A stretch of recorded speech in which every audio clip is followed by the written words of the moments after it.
Assalamualaikum warahmatullahi wabarakatuh. Nama saya Nusa Putri. Hari ini saya akan mereview tugas video 5, yaitu apa yang dimaksud dengan bermain sambil belajar. Yang kedua, jelaskan mengenai metode Bimba. Yang dimaksud bermain sambil belajar adalah kegiatan yang dilakukan sepenuhnya bermain. Bermain apa? Yang dimaksud bermain di Bimba yaitu permainan yang konstruktif atau bertahap, edukatif atau ada kurikulumnya. Siapa yang bisa bermain sambil belajar? Yaitu tentunya anak-anak. Kapan bermain sambil belajar?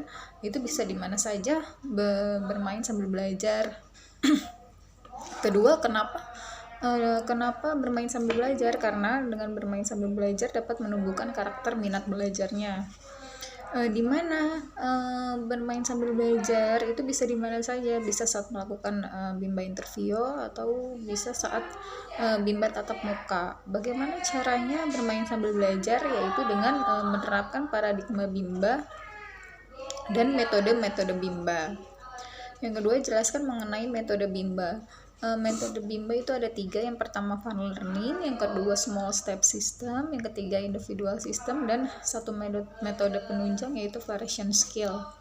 Fun learning adalah proses belajar yang sepenuhnya menyenangkan bagi anak, sehingga anak merasa nyaman, aman, senang, dan bahagia. Motivator harus mampu menciptakan pengalaman positif bahwa belajar itu adalah hal yang menyenangkan, sehingga anak senang, tertarik, dan semangat untuk belajar. Tujuan dari fun learning adalah untuk menumbuhkan minat belajarnya secara intrinsik. Anak mau belajar karena keinginannya sendiri. Proses belajar harus berbasis cinta dan kasih sayang. Siapa yang menciptakan fun learning? Tentunya adalah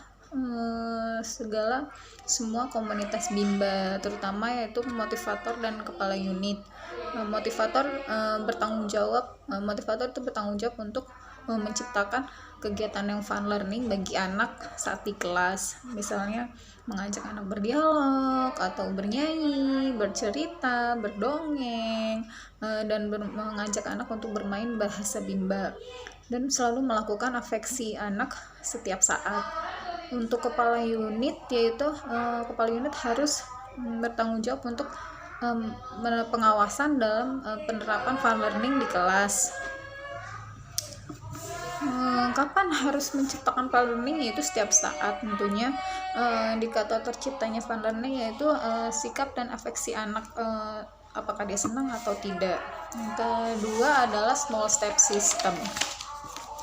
Small step system adalah proses yang dilakukan secara bertahap.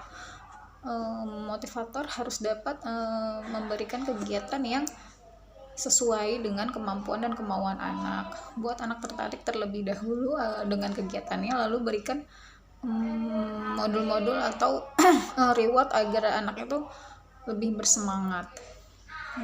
Alasan kenapa kita harus small system, itu tujuannya adalah agar proses belajar yang menyenangkan dapat tercapai atau tercipta. Cara penerapannya itu wajib kita sebagai motivator harus wajib menerapkan individual system. Motivator harus mengetahui kemauan dan kemampuan masing-masing anak, sehingga bisa memberikan atau mengerti keinginan bermain yang sesuai dengan kemampuan anak. Yang ketiga adalah individual system. Individual system adalah proses belajar yang berpusat pada anak sebagai subjek belajar.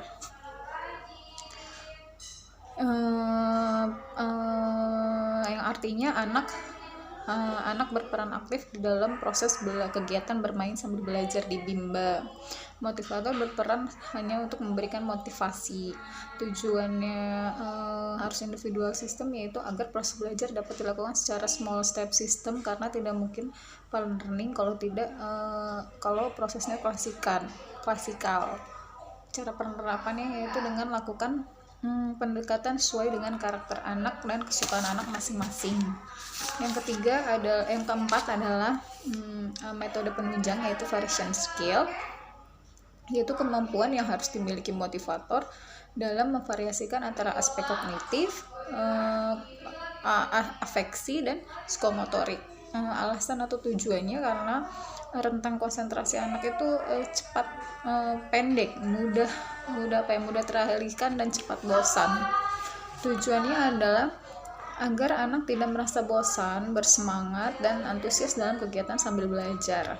Cara penerapannya adalah dengan memvariasikan 3 aspek belajar tadi, yaitu dengan mengenal teori bandul, di mana teori bandul itu adalah kegiatan utamanya adalah bermain baca-bacaan. Demikian adalah review dari saya tentang tugas video 5. Tetap semangat dan terus belajar. Terima kasih.